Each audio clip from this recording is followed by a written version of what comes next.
There we go. Hello, everybody. Welcome back to the Dugout Football channel. And it's my first match preview of 2024 as Bournemouth take on Liverpool at the Vitality Stadium. And joining me, as always, for these big Bournemouth Liverpool previews is Mr. Craig Beasley from Up the Cherries and all departments. How are you, mate? Yeah, all good, mate. All good. And good to see you back, mate. And good to see you back on here.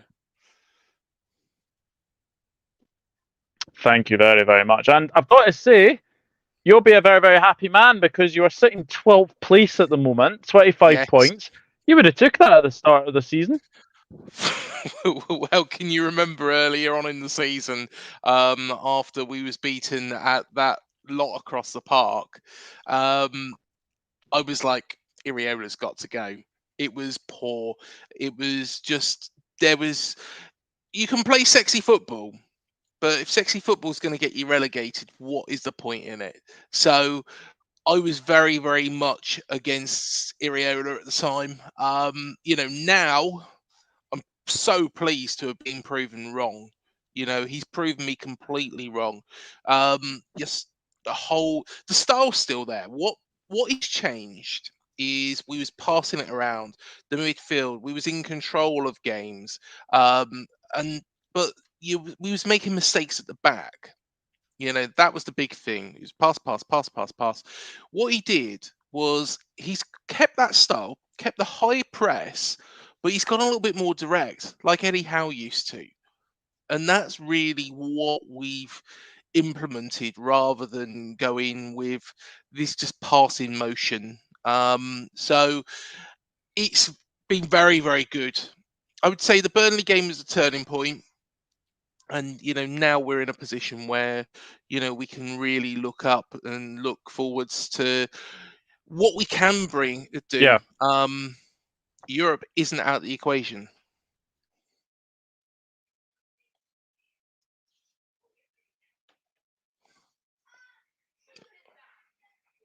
Oh, I think we've lost Doug for a moment, so hopefully, fingers crossed, he'll be back.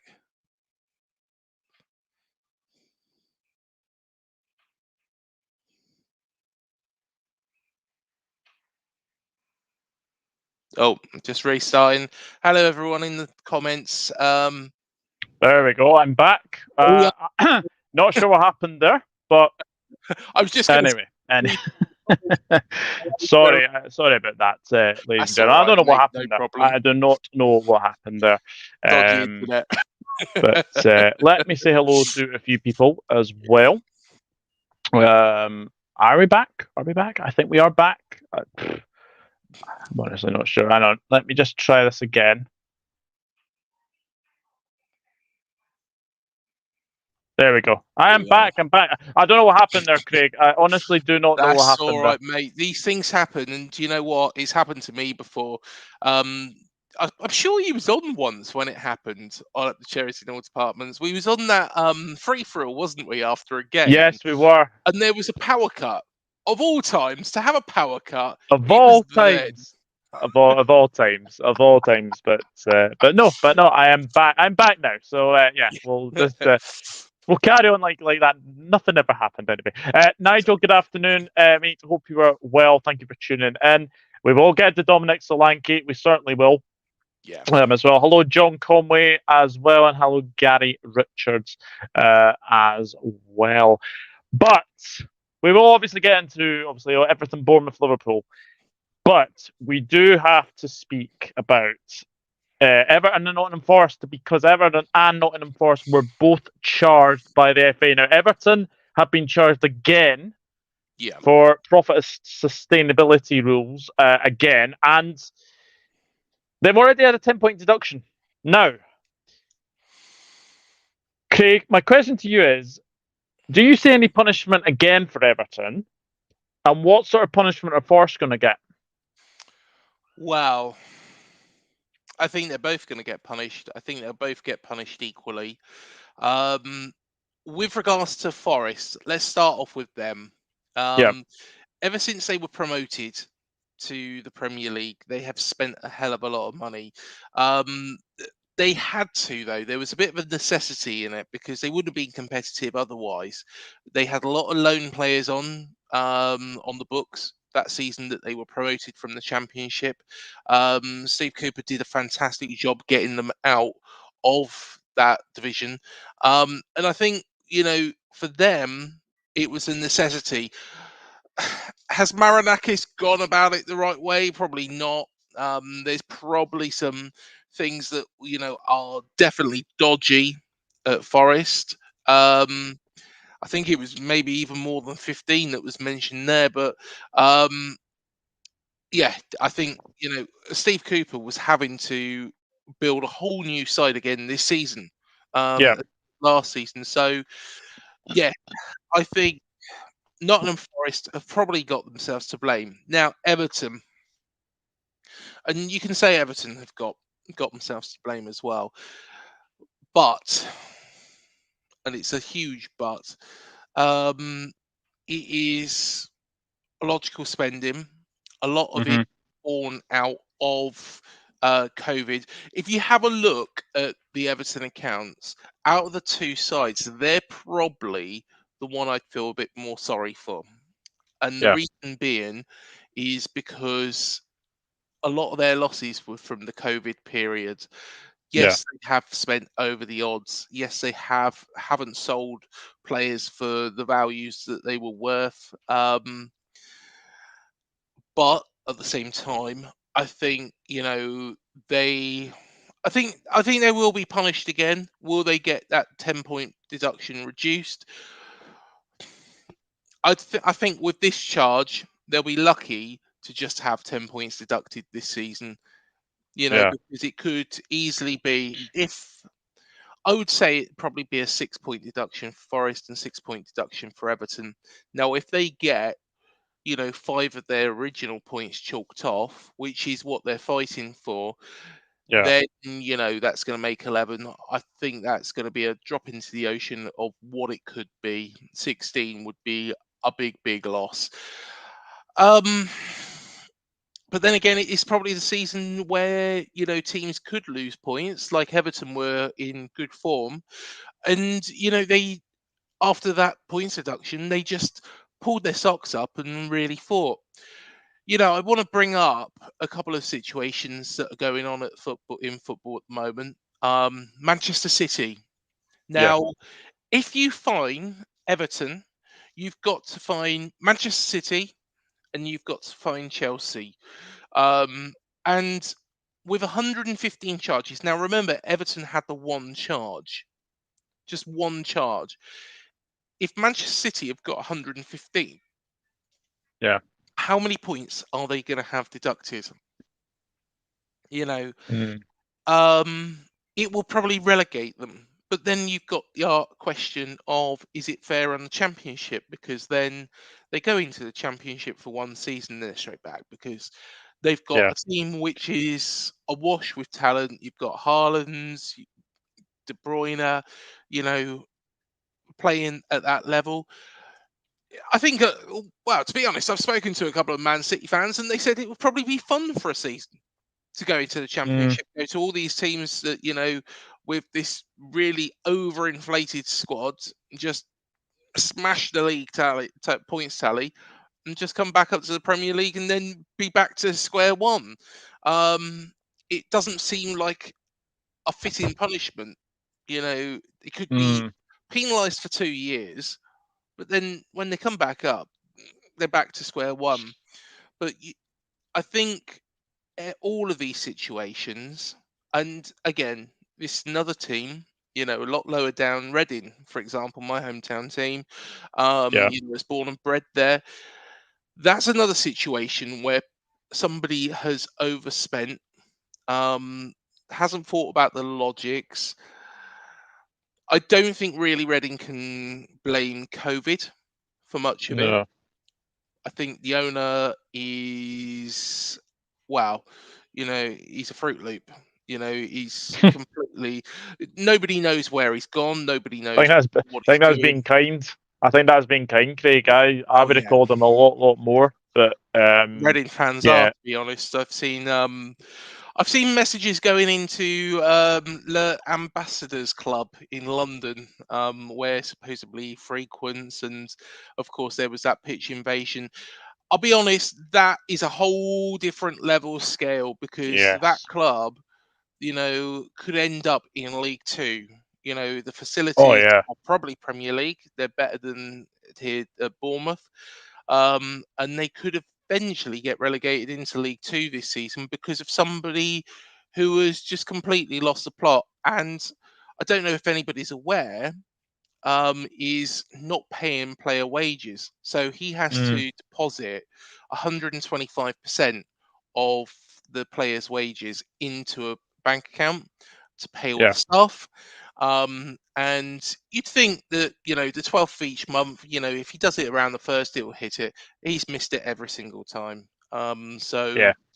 yeah, I've been working a lot of content about that story because let's be fair, it's a horrific story. But then again, Everton could go that way if they Yeah. spend ridiculously. It doesn't matter how big your stadium is.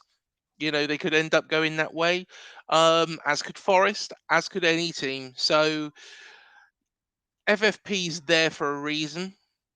It's Yeah. there to keep teams in check. I feel sorry for Everton in a way because of the earlier points deduction. I don't think that was all their fault, but this No. probably is. Yeah, no, I think so as well. Forest bought 15 players last season. It was many, many more, mate. Many, many more. It was plus 30 last season. Hello, Panoff, as well. Nice to see you in the chat, my friend. Good evening, Guy and Panoff. Jake Young, saw you on Sky News, Douglas. Amazing thing you're doing. Thank you very much. Yes, I wasn't going to mention that because obviously we are doing a Bournemouth Liverpool preview, but what I will say is that just completely that went really quickly.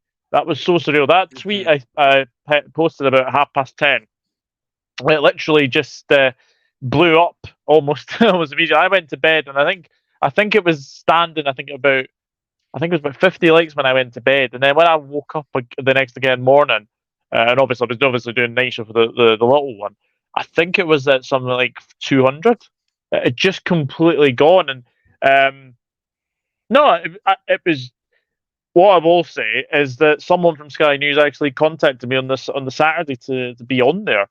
I was just wanting to be like a normal Saturday, and that's what it's turned out to be. But I tell look, you what, I'm mate. I saw that as soon as it come out, and I think it was a brilliant suggestion by yourself. A thank you. really lovely suggestion, mate. And hopefully, fingers crossed, it'll happen. I'm sure it will do now. Yeah, I think it's with all the right people. I believe contact has been made with Sven, Yeah. and yeah, hopefully, fingers crossed, that will move quickly.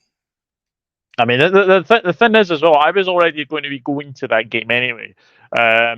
So I'm I'm already looking forward to it because I know it'll be a very, very good occasion. Good evening, Nate, as well. Good evening, Arpon. Uh, you started early today because Craig will keep me talking till 10 p.m.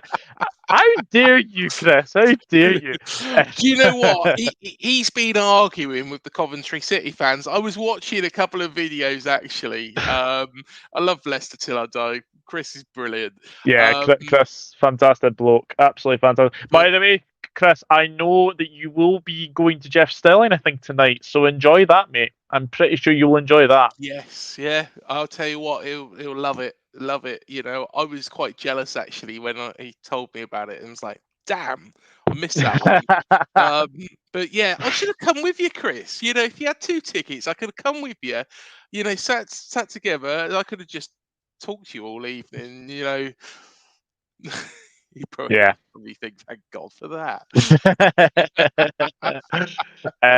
Nigel says City need to be stripped of titles and busted down to the lowest possible league. Well, we will wait and see. We will wait and see. But obviously, See, the enough of thing is, obviously. do you relegate? How far? I've just seen what his comment is. How far do you relegate Manchester City? This is the thing. If you give them a points deduction, and that points deduction, so Everton was 10, and they've got 115 charges. Right, I'm going to need a calculator for this one. If anybody's good at maths, so 115 charges times 10. That's presuming that all. That's 1,150 points. Yeah. Which you can't deduct all in one season because No. it's just ridiculous. I think what you have to do is spread those out over a couple of leagues. I don't think all of them are going to be 10 points deductions. I've got to be No. honest. But I think, there's going to be a fair few where they're going to be sliding down the leagues. If they base it on that, why shouldn't they? Why shouldn't they? Exactly. They have to get probably the EFL's agreement with that. So, yeah, Yeah. can you imagine Haaland versus Harrogate Town? I don't know. It doesn't have the same effect, does it? Really? It's They'll be on very Sky interesting. every week, though. It's very interesting to say that, but we'll just have to wait and see. Panel says totally agree, Nigel. They're found guilty of even half of their charges. They need to drop a couple of leagues and strip the titles, even if they don't give them to whoever. Andrew Quinn, hello. I will then again contact by Sky the other day. Also, LFC looking at Swedish left wing youngster Sonko. He's at LFC. Never heard of him, mate. Never heard of him. And yes, Chris, we know you like we know you like winding up Coventry fans. To be fair, I watched that game, and I actually thought Coventry were well deserved of the victory. I know, obviously, the red card sort of changed things, but I think that if you look at this as a whole, I think they were very, very good, Coventry, and I think they deserve. But we're not going to be talking about Coventry, are we? We're not going to be talking about Coventry as well. Andoni Iraola. Yes. He turned it around, doesn't he? Just a little bit. So, like I was saying earlier on, against Everton earlier on in the season, I was like, no, he's got to go. I even made a video. I even got the square ball to go on my channel. And I turned around and said to him, oh, yeah, but he's not, I was completely open and honest what I thought of him. A nice guy, but not wow, just not good enough for the Premier League, effectively. Mm-hmm. That's what my theory was. How wrong was I? How wrong was I? Because what he's actually done is something phenomenal. Is that a word? It is now. Where he's got a side, playing attractive football that they weren't playing last year. Let's be honest. When Liverpool come down here and under Gary O'Neill, we was not playing attractive football. It was ugly. What he's got them doing now is playing that attractive football. I even turned around and said Jesse Marsh at that point because, of course, we had Tyler Adams, we got Sinistera, we've got, quite a few connections with Leeds, and I thought Jesse Marsh can get some points on the board. But like I say, how wrong was I to actually turn around and say, yeah, this isn't, it's not, and it wasn't good enough earlier on in the season, but it's just clicked just like that. Yeah, it has, and I think as well the one thing I sort of look back on to the start of the season is you were actually playing well in games. You were playing well in games. You weren't getting the results, but you were actually playing well. I remember the game earlier in the season, and I actually think you played well. You actually played. I think you took the lead actually in the earlier game as well. We did, yeah. You were playing very, very good in games, but again, like I said, you weren't getting the results, and it wasn't so much about you getting beaten like 3-4, 5-0 every week. It was sort of close, like 3-1s, 2-1s. Like it was just getting to that, and then yes, it took a bit of time for him to obviously get his first win, but he's managed to change it around, and with that, you've had some memorable results. I mean, I'm going to basically go into one of them. Manchester United away. I mean, I bet you must be I bet you must have been thinking going into that one. United, very, very inconsistent. We can get something here. I don't think you would have expected a 3-0 victory, though. I actually said, to Matt, after the home game just beforehand. And I turned around to him and I said, you know what? We've got a chance up there. We've got a Yeah. chance up there. I said, probably get a point. Probably get a point. Happy with that. Um, I never imagined what was going to happen next, Yeah. where we completely destroyed Manchester United. A lot of people were turning around and saying Manchester United were poor, which there is that element to it as well. However, the one thing I would say that Bournemouth were outstanding. Um, Yeah. if anybody's seen that first goal, Lewis Cook had no right to actually win that ball. Mm. Absolutely no right to win that ball mid-air. Control it so well, run down that right-hand wing, and then cross, pinpoint perfect cross into Solanke to put in the back of the net. We were outstanding. We were absolutely outstanding. It could have been 5-0. We hit the post.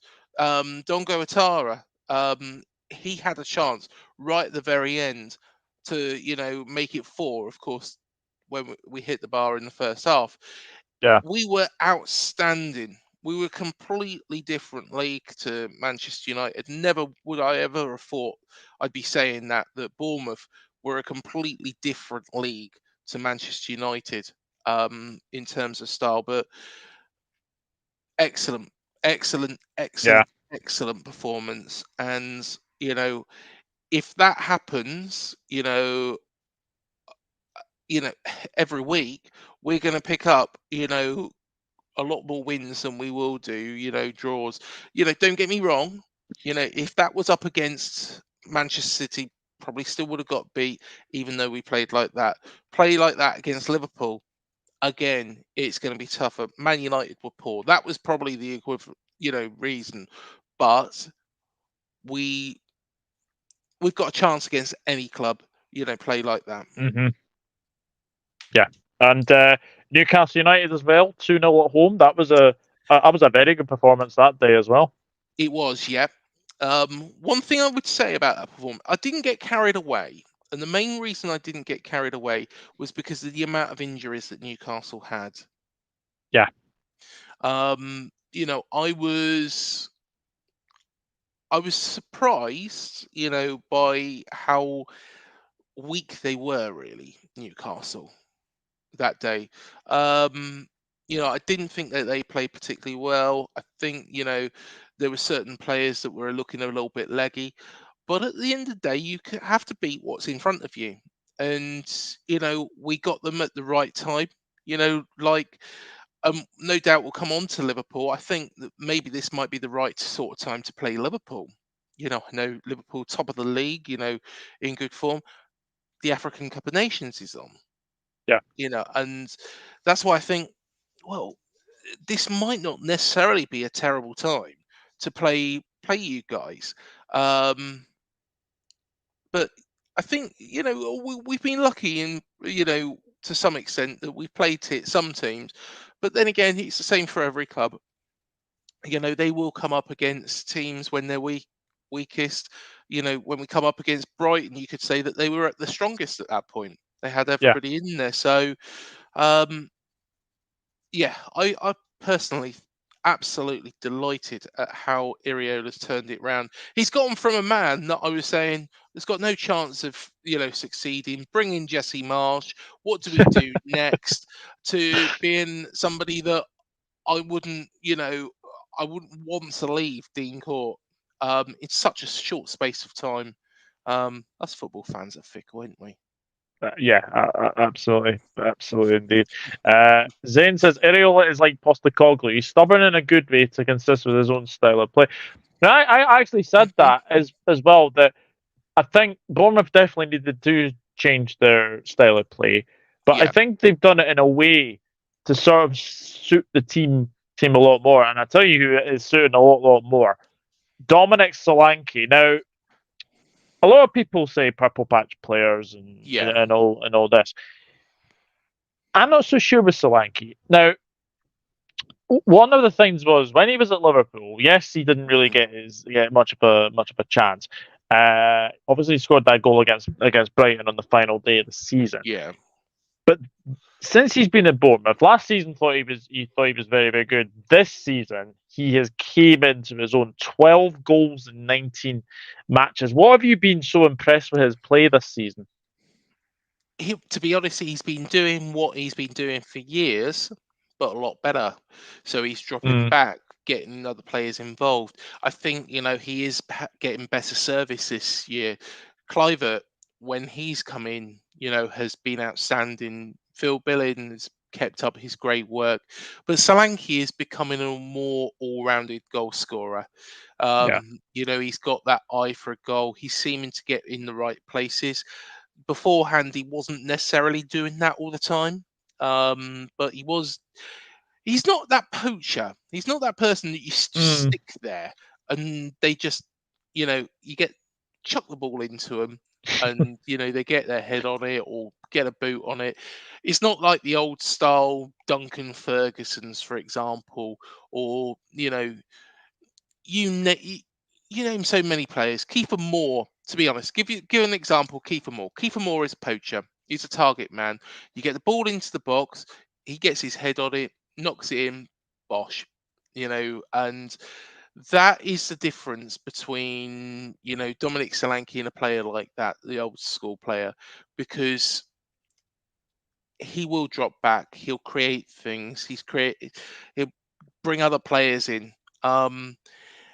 Is he worth 60 million? Yes. Is he worth 80 million? Yes. A lot of people have turned around and said I'm barking up the wrong tree when I say 80 million. I think he is worth 80 million. Will he be sold this window? I don't no, think so. I don't think so. I was contacted by Talksport and spoke to Alan Pardew, and he was like, "No, it's offer 60 big ones." No, I don't think Bill Foley's going to choke. However, in the summer, I think that is when teams will pose the biggest risk of taking Solanke. yeah, Um, I think we need to add a striker because who knows? Solanke might get injured in the second half of the season, and then we are left with Kiefer Moore.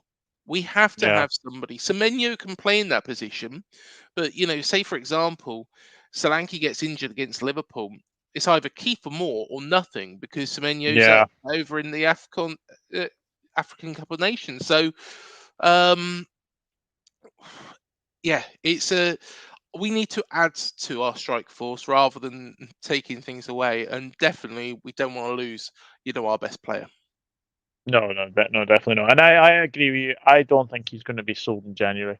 I think it's a window as well where January is not the sort of the best of windows to sort of get players. And I just think that the way he's playing at the moment, I think that it'd be very, very silly to leave Bournemouth. And Yeah, I just don't see anyone coming in for him. And I think as well,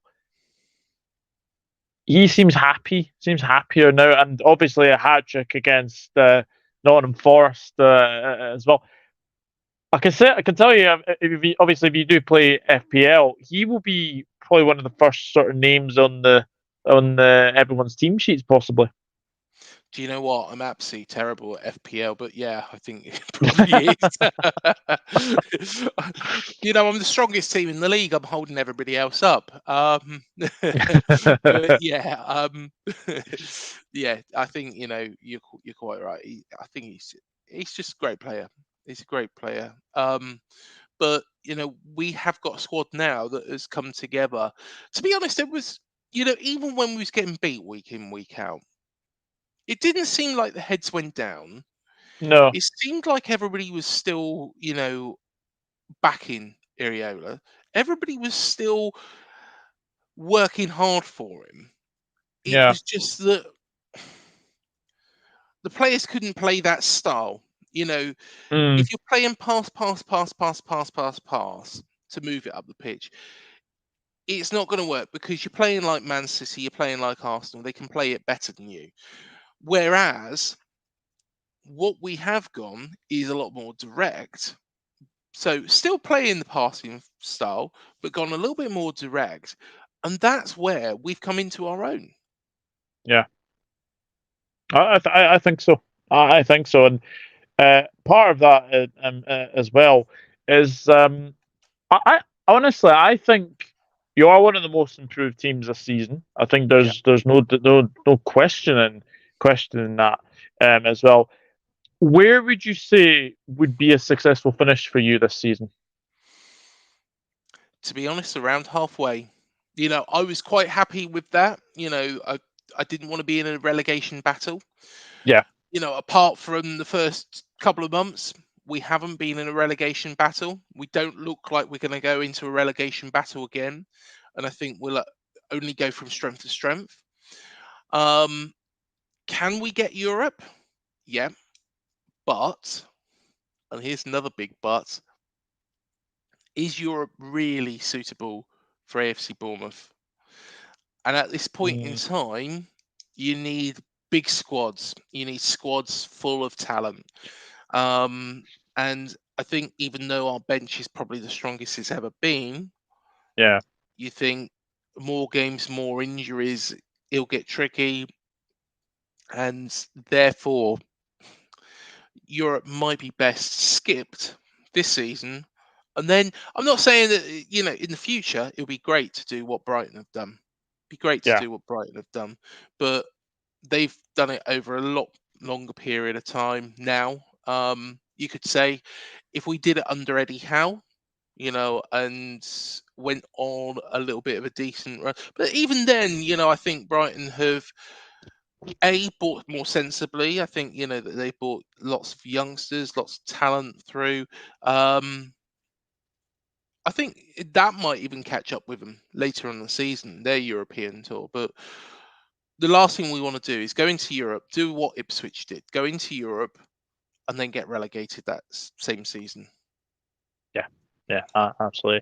Good evening, Ali Noose as well. Long time no see. Happy New Year to you. Yes, it feels we are 16 days into the new year, and then I'm still getting messages of Happy New Year. Do you know Hello, what I am as well, mate? yeah, it's pretty mental. Hello, Scott Blankley. Even though hope you're well. Take nothing less than 80 million. Make teams who want him really want him. Says Nigel. That is very very true. Please everyone smash the like button. Subscribe to this great channel. Thank you, Scott. And Alan who says your new coach is good. Yes. Oh, he's more than good. He's very very good. So we've gone past meetings because this season Yeah. it has been 2-3. Obviously, we have beaten you in the league. We have beaten you in the Carabao Cup. But last season, 1-0. What do you remember of that match? I was there. I was Mm. there. What do I remember that match? Um, I remember Salah missing a penalty. yeah, I remember that as well. I think Virgil van Dijk was very poor. I've got to be Yeah. honest. I think it was a poor performance from him. I think that we were it wasn't the most beautiful game of football. We got that Mm-hmm. lead. We kind of kept it tight. We didn't do what, let's be honest, the Scott Parker, the 9-0 thrashing, literally just sat there at the back, Yeah. let Liverpool come on to us, pick us off at will.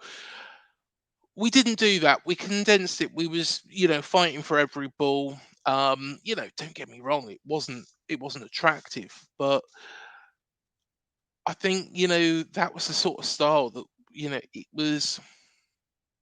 there was a little bit more fight in it rather than Mm-hmm. trying to do something clever. Um, and it was a fantastic win because, of course, at that time we was bottom of the league. Yeah, you were. I do remember that. And no, I've got to say, Utara was unplayable that day. And I think as well, you've got to say, yes, we were very, very poor, but I wasn't taking anything away from Bournemouth. And actually, you said something. Actually, I think it was on this very very channel actually that you said that when teams are being thrashed like that, they Yeah, always get a bit of a bounce to go on and get that sort of performance. Do you feel you got that? yeah, I think so. Yeah, I think so. I think we really did, come on after that. You know, to be honest, in both Liverpool games we did really. It spurred us forwards. It really did spur us forwards after, that win.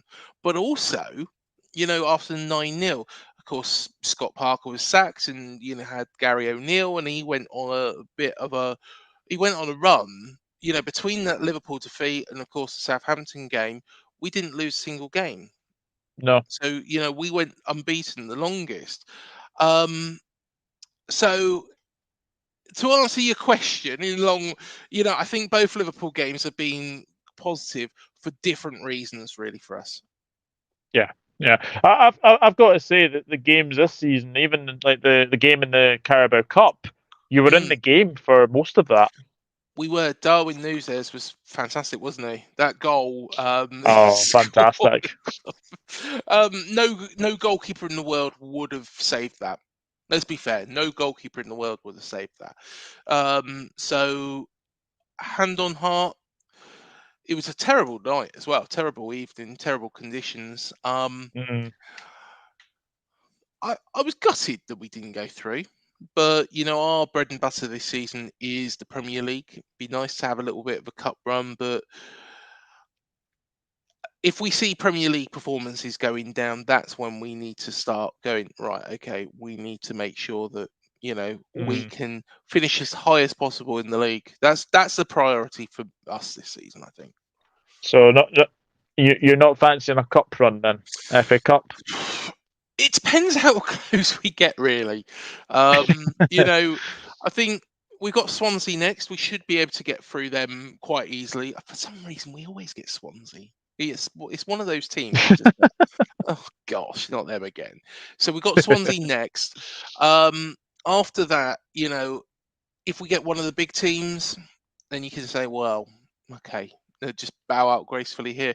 If we get somebody smaller, great. Let's keep going on this cup run, see how far we get.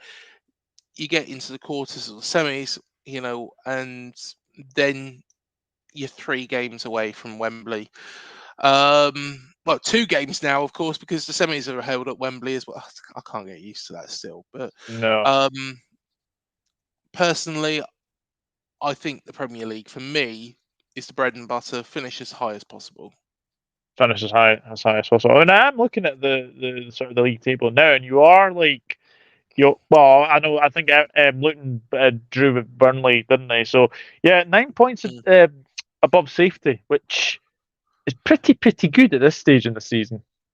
Yeah, I feel well when you think we was well in that relegation zone a little while back. To see us go on this fantastic run. We've almost got as many wins as we've got defeats now. It was level on par before. We got beat by Spurs last time round.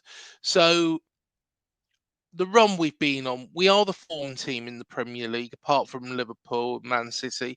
We are the form team. We went on, well, the week before, we were.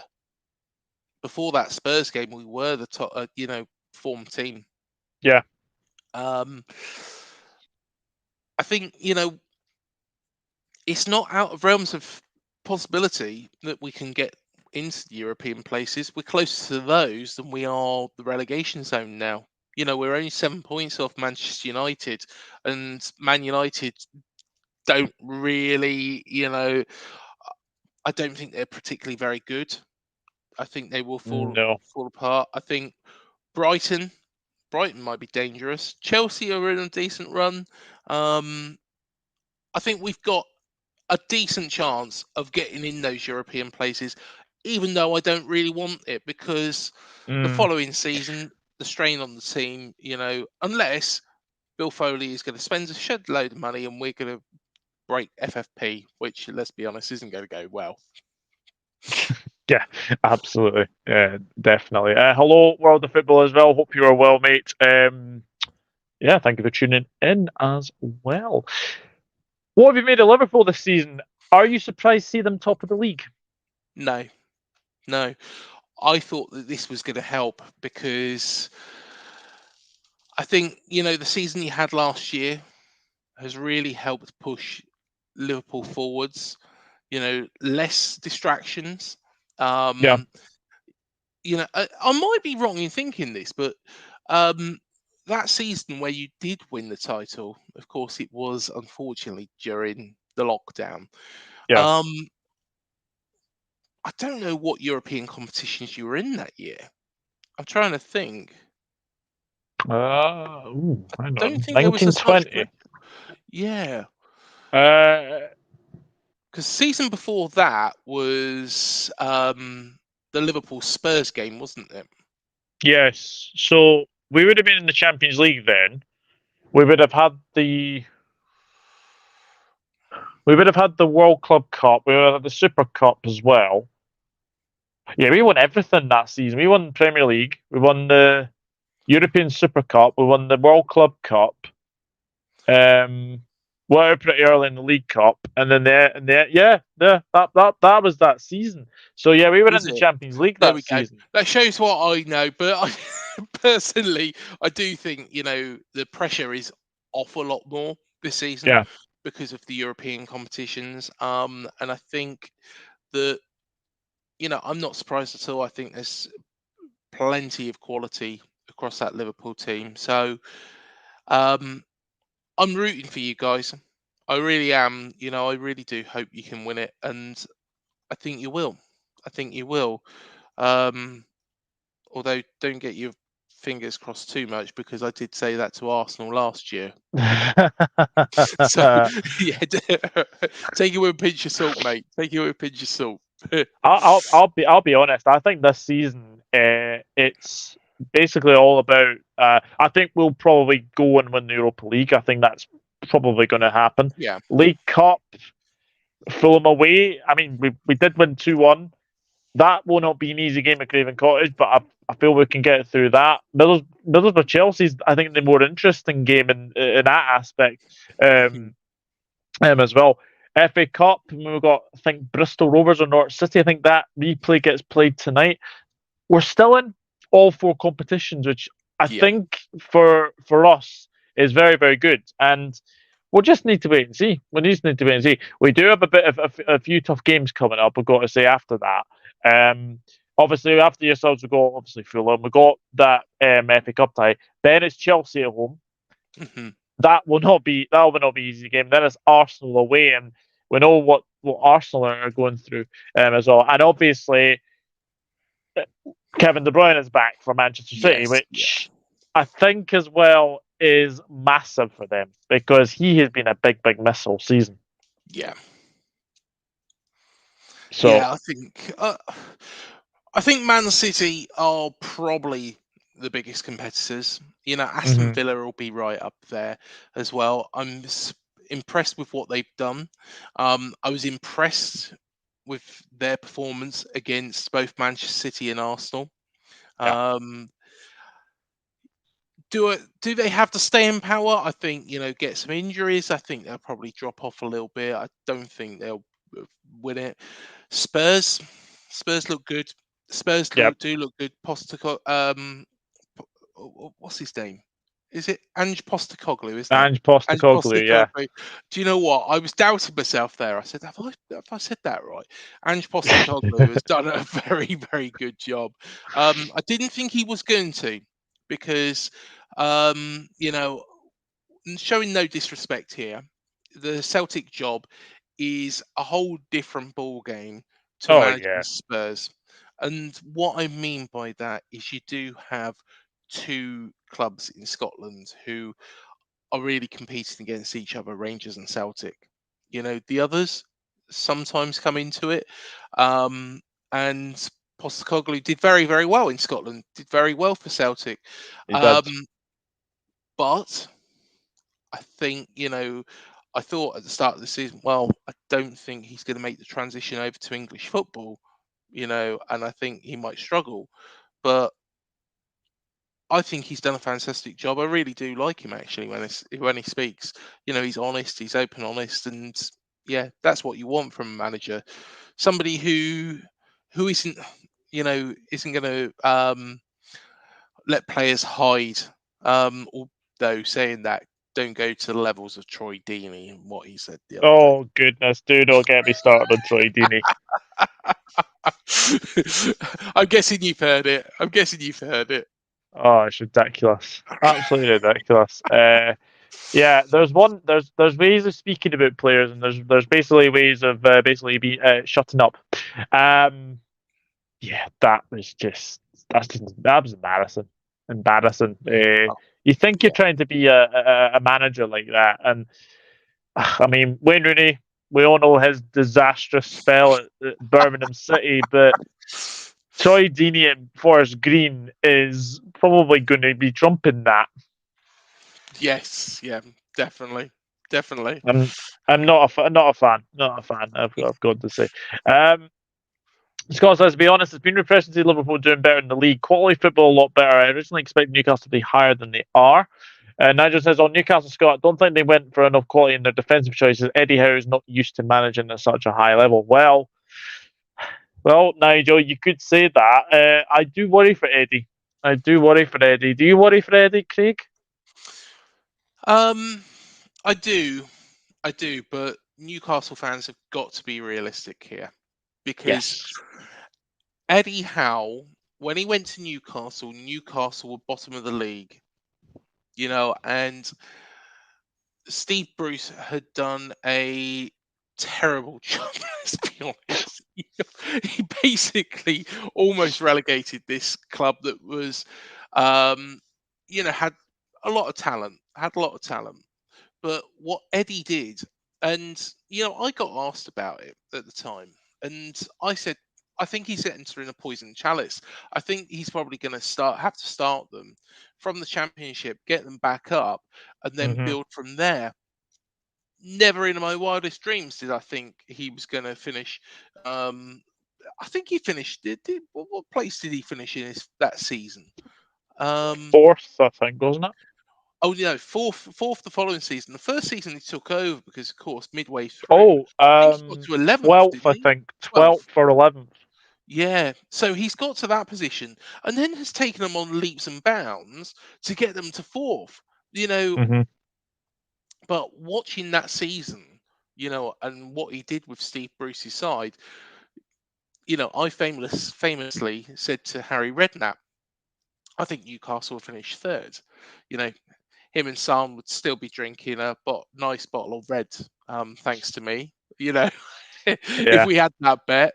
But at the same time, I think what he's done is nothing short of outstanding there, and Oh, yeah.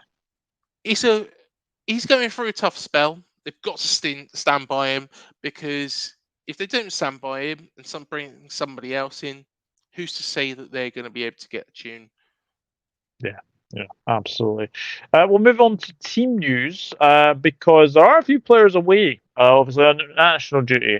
Yes. Obviously for us, Mohamed Salah, which I think if I think if you're a Bournemouth fan, I think you'll be Yes. pretty glad to see the back of Mo Salah. That's just what I was saying at the start of the show that, we are playing you at just the right time because Mm. let's be honest, Liverpool without Mo Salah, is a different prospect. Mo Salah, again, he's another one of these strikers which they say, oh, yeah, he scores loads and loads of goals, but he does do so much more. He does do Oh so yeah. much more. So, um, yeah, I think. Oh, and we have lost Craig. We have lost Craig, but I'm sure he will be back at some point. Look, anything can happen when you're live. Anything can happen when you're live. I'm pretty sure he'll be back pretty soon. Anyway, but yes, team news for us is obviously Wataru, Endo, Mohamed Salah are both missing due to the I was about to say both African Cup of Nations, but obviously Japan or Asia. But Japan started with a 4-2 win over, was it Vietnam? I think I honestly can't remember. And obviously Egypt got a 1-1 draw, which was very up. And It's my turn for my internet to go now. it's your turn. Yeah, it's your turn. I was there. I was chatting to myself. Where did you actually get to? Because I was just Uh, here talking. I wasn't waving my hand around, waving this pen around, and I was like, yeah, Mo Salah does so much more. yeah, Where we got to, wasn't it? That's where we got to. Yes. Yeah. So yeah, he's going to be a huge loss for Liverpool, and it's just the right time for us to play you. Yeah. I think so. And the one thing as well, Wataru Endo, who came in for sort of £60 million in the summer transfer window, I think he's proven a lot of people wrong. I think he's proven a lot of people wrong. I think he's a big miss. I know we also got Alexis McAllister as well, but Yeah. you've got to say it's very interesting to say the very least. But yeah, team news. And obviously Trent Alexander-Arnold, I think, is out as well. Not sure on the fitness of Thiago. Yep. There is potential that he could be coming back, and I'm not so sure on the fitness of Dominic Soboslai either. So that's the sort of the Liverpool team news. What about Bournemouth? Is there anyone sort of missing or injured or? Semenyo and Wataru are going to be out, so they're going to be at the African Cup of Nations. You have got Joe Rothwell, who has recently gone on loan to Southampton. That lot down the M4, that's M27. So he's gone there. With regards to Lloyd Kelly, might be back, and Max Aaron's, nothing more on him. Hopefully, Kirkes will be back. He's been a huge loss, especially as Wataru has been playing in that left back position. So I hope that Kirkes is back. It sounds like he is. Smith can, of course, deputise on either side as well. So. No real problems going up forwards, and nothing in midfield. David Brooks might be also going out on loan. Oh, Hamid Traore as well has gone to Napoli. Yeah, I think it's a pretty settled squad. I think we got cover. I think Ryan Christie, is definitely going to play. You'll have Justin Kluivert on the left-hand side, Ryan Christie on the right-hand side, Phil Billing, of course, in the centre there as well. Lewis Cook, who's been absolutely excellent. Dom up front, of course. Alex Scott should be in the squad. The defence is going to be where it's the biggest question marks are going to be. So I would say Kirkes, Senesi, Zabanier, and if he's back, Max Aaron's. But then again, Adam Smith has been very good. He hasn't got age on his side, but at the same time, I think he's been very, very good.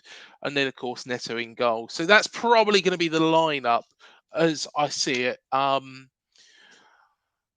So Semenyo and Wataru, Semenyo is a bit of a loss. Wataru, I think both players are probably in similar sort of positions, really, that we can do without them for this period of time. We've been very lucky though. We've had quite a long break during January, and I don't think the African Cup of Nations is really going to affect us as much as it has done other teams. No, absolutely not. I actually remember Semenyo, the first game, he was unplayable at times at Anfield. He was very, very unplayable at times. So yeah, he is a big miss. As far as Liverpool's concerned, I think it would just be pretty much the same that has been. Ali in goal. Again, like I said, I'm not so sure on the fitness of Trent. I think he'll probably be back for probably Chelsea. So I think Connor Bradley will continue at right back, who had a very good game against Fulham, and I think he did a very, very good job. Then do I go Kanate or Kwanzaa? This is the other thing, because both have done well. Kanate has been very, very good. Kwanzaa's been very, very good. I'm going to go Kwanzaa. I'm going to go Kwanzaa and Van Dijk at the back, and then obviously Joe Gomez at left back. Centre mids will be McAllister. I think it'll be Curtis Jones, and I'm going to go Harvey Elliott. I think Harvey Elliott deserves a start. And then up front, Diaz on the right, Jota on the left and Nunez up front. That's what I would go with. Fair enough. Yeah, fair enough. I think we'll continue what we're doing. The high press, pushing. I think attack is our best form of defence. Yeah, And yeah, I'm quietly confident. I'm quietly confident we can get a result. We are the home side. yeah, It's the best time to play here. I think our defensive, you know, capabilities got a lot better. yeah. So yeah, personally, I think we can get a result here. We'll get the score predictions very, very soon. Hello, Predator. How are the lads? He says hello. Yes, Liverpool only have 2 players on international duty. Scott.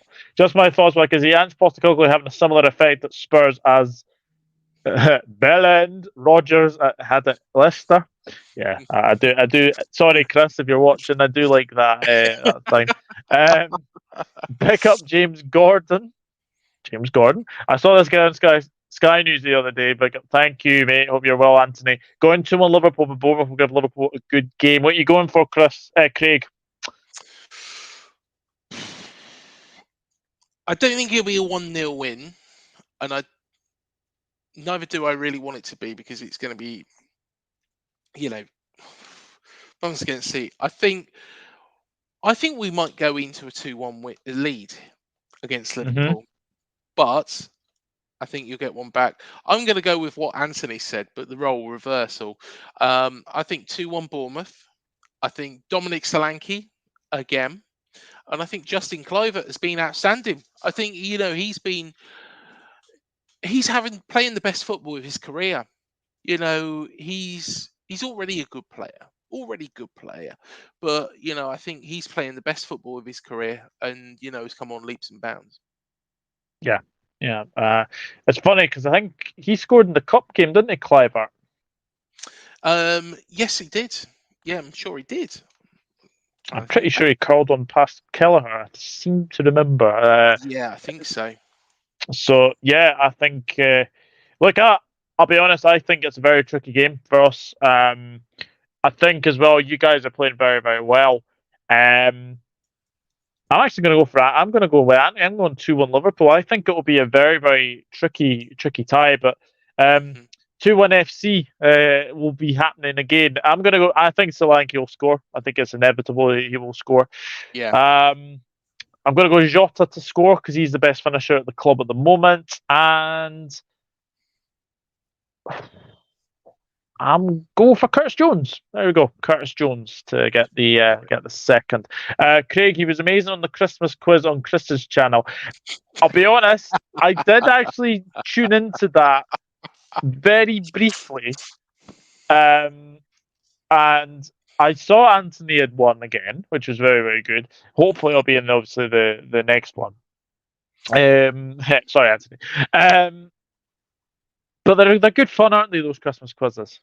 Yeah, they are. Yeah, they are. The host is our host has got a lot to be desired, hasn't he? He's not the equivalent of Jimmy Carr. Cheers, Chris. Hi, Chris. No, joking aside, I think he does a great job with them, and yeah, I absolutely love doing them. I would do quizzes. In fact, I might do a quiz one day, but I don't think it'll be very organised. I think it could be chaos. So there you are, Anthony. If you're up for it, Doug's in there as well for it, and we'll get Chris on as well. I don't know what I'm letting myself in for. Craig is quiz master. That would be something.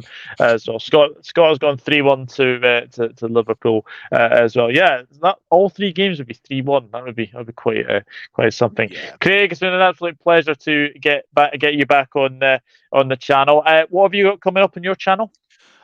So I've got a preview coming up for this game. I have got a famous musician. Well, he was the lead singer of a band in the 90s. And do you know the funniest thing about this? And here's a quiz. Pop it in the pop it in the comments, during the duration.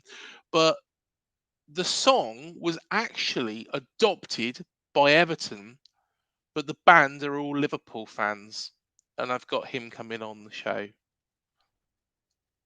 Oh, well. There you go. There you Craig, go. the person. Craig, the person I know that knows the postcode of the North Pole. Craig, would it be in the style of Question of Sport, getting a couple of players from each time make things different? It's not Gary Barlow as well, Anthony. Gary Barlow. It's not Gary Barlow. No, definitely not. But no, go and check out. No, it's an absolute pleasure to get you back on, and I'm sure we'll get you back on at some point very, very soon. So obviously before the game on Sunday and after the game, obviously best of luck for the rest of the season, because I think you guys are doing very, very well, and I don't see you in any relegation trouble. I think the only way is up for Bournemouth. I think the only way is up for the Cherries. Yeah, that's what Yaz once sang. Yeah, absolutely as well. But guys, thank you very much for watching another match preview. Yes, it has been a while, I'll be honest. I think the West Ham game back in September was the last match preview I did, so you can tell that was a little bit rusty. And obviously we had some internet issues at the beginning as well. Anything can happen when you're live. But obviously, if you have missed it, please do hit that like button. Please do hit that subscribe button as well. Also on up the Cherries in all departments as well. And let us know your thoughts ahead of the game as well. But we shall see what happens on Sunday, because high-flying Bournemouth take on high-flying Liverpool should be an absolute cracker. From myself and Craig is good night, and we'll see you very, very soon. Take care. Bye-bye for now.